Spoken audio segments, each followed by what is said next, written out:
So అంటే ఇప్పటి వరకు నువ్వు ఈ వైజాగ్ లోనే ఉన్నావు, సో బయటకి ఎక్కడికి వెళ్ళలేదు, హైదరాబాద్కి వచ్చి యాక్టింగ్ పర్పస్ ఏం చేయలేదు? ఏం చేయలేదు అంటే అవకాశాలు రాకనా, లేకపోతే వచ్చిన వాటిని నువ్వు వినియోగించుకోవడం లేదని యాటిట్యూడ్ కొద్ది? రాలే అంటే నేనే ట్రై చేయలేదు, అవి కూడా ఎక్కువ రాలే. విజయవాడ సైడ్ నుంచి వచ్చాయి. అంటే టైం పాస్ చేస్తున్నావా నువ్వు ఇన్స్టా? టైం పాస్ ఏం కాదు అంటే ఇప్పుడు నేను విజయవాడ వచ్చింది ఆల్రెడీ, నేను ఒకటి చేశాను యూట్యూబ్ లో కూడా ఉంటుంది అది. ఇప్పుడు 19లో చేశాను అది.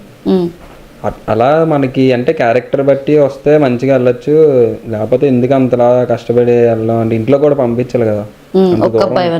ఒక అబ్బాయి ఇంట్లో జాతి. సో పవన్ కళ్యాణ్ గారు మీకు చాలా ఇష్టం, జనసేన పార్టీ గురించి బాగా తిరిగారని చెప్పేసి మీరు రీల్స్ లో చూస్తాం, మాకు అర్థమైంది కాబట్టి ఆయన గుర్తు చేసుకుంటాం. ఒక మంచి డైలాగ్ చెప్పండి. చూడప్ప సిద్ధప్ప, నేను సింహం లాంటి, అది గడ్డం గీసుకోలేదు, నేను గీసుకోగలను అంతే, మిగతాదంతా సేమ్ టు సేమ్. చాలా అంతే, ఇంకెక్కువ చెప్పకూడదు.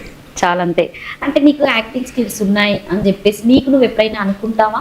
నేను ఎప్పుడు అనుకోను యాక్టింగ్ స్కిల్స్ ఉన్నాయని అనుకోను, ఇప్పటికైనా వెళ్ళి నేర్చుకోవాలని అనుకుంటాను కానీ ఇప్పుడు నాకు ఉన్నాయి. క్లాసెస్కి వెళ్ళడం అట్లా ఏం నేర్చుకోలేదు మీరు, జస్ట్ ఓన్లీ చిన్న చిన్న బిట్స్ వైజ్ గా వచ్చేటువంటి రీల్స్ తోనే మీరు ఫేమ్ అయిపోయారు అంతే కదా? 1-1-2 మెయిన్ ఏంటంటే అందరికీ తెలిసింది రీల్సే, బ్యాక్గ్రౌండ్ ఏంటంటే ఈ డాగ్స్ గ్రూమింగ్, ట్రైనింగ్, బోల్డ్ ఉంటుంది. మంచి బిజినెస్ మ్యాన్ అమ్మాయిలు మీకే చెప్తున్నాడు ఇప్పుడు, అంత ఇండైరెక్ట్ లా మీకు అర్థం కావడం లేదు. నేను ఓన్లీ ఇన్స్టా వరకే పరిమితం కాదు, సో పిల్లల్ని పెంచుతా, నేను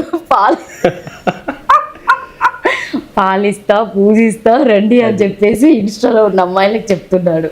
అంతేనా మోహన్? అంటే ఇప్పుడు అర్థమవుతుంది కదా వాళ్ళకి, జాగ్రత్త చూసుకోగలడు బ్యాక్గ్రౌండ్ ఉందని. ఓహో అట్లంటారా? సో ఇది ఇంటి ఇచ్చావు అన్నట్టు అందరికి? వీళ్ళందరికీ కాదు, మీకు ఇస్తున్నాను ఇంటి. నాకే ఇస్తున్నావు ప్రతిదీ? సరే మీ మమ్మీ డాడీని విలువ, ఇక్కడే కూర్చొని ఇప్పుడే మాట్లాడుకుందాము, బట్ మాకు అంత పెద్ద ఆస్తులు లేకపోయినా కొంచెం ఉన్నాయి ఇస్తుంది.